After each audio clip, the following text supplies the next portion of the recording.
আসসালামু আলাইকুম ওয়া রাহমাতুল্লাহি ওয়া বারাকাতুহু। আবু সাইদ কেমন আছো? আবু সাইদ আলহামদুলিল্লাহ। আপনি কেমন শরীরটা আছেন? ভালো? জি আলহামদুলিল্লাহ। ভাই সবাই ভালো আছে তো? জি আলহামদুলিল্লাহ। আবু সাইদ একটা খুশি সংবাদ নিয়ে আসছিলাম তোমার কাছে। সেটা হলো এবছর আমরা নিয়ত করেছি যে আমাদের পরিবার সহ ইনশাআল্লাহ আমরা হজ পালন করতে যাব ইনশাআল্লাহ।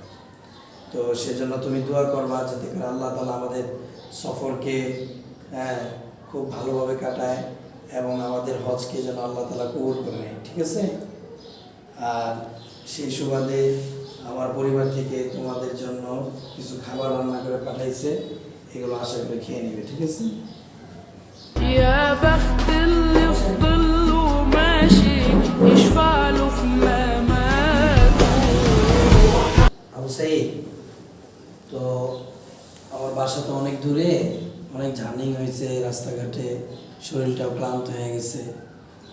তো ইফতারির সময় তো অনেক কাছে চলে আসছে, তাই না? ইফতারির সময় হয়ে যাচ্ছে, আজান একটু পরে দিবে। তো সেজন্য মনে করছিলাম তোমাদের সাথে একসাথে ইফতারি করব, কি বলো আবু সাইদ? চাচা, আমি খুব দুঃখিত। কি বলো আবু সাইদ, এটা কি বললাম? মানে দুঃখিত মানে বুঝতে পারলাম না, ক্লিয়ার করে বলো তো। চাচা, আজকে আমরা যা রান্না করছি সেটা শুধু আমাদের পক্ষেই জায়েজ, আপনাদের পক্ষে জায়েজ না।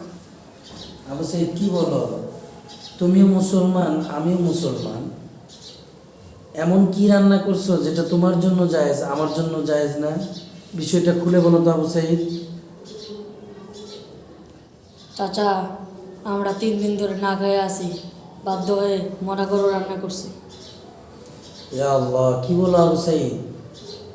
এটা তো কোনোভাবে মানা যায় না আবু সাইদ। আমার পরিবার 3 দিন যাবত না খায় রয়েছে, আর আমি হজ পালন করার জন্য পাগল পারা হয়ে রয়েছি। না আবু সাইদ, এটা কোনোভাবে মানতে পারতেছি না আবু সাইদ। আবু সাইদ, না আবু সাইদ।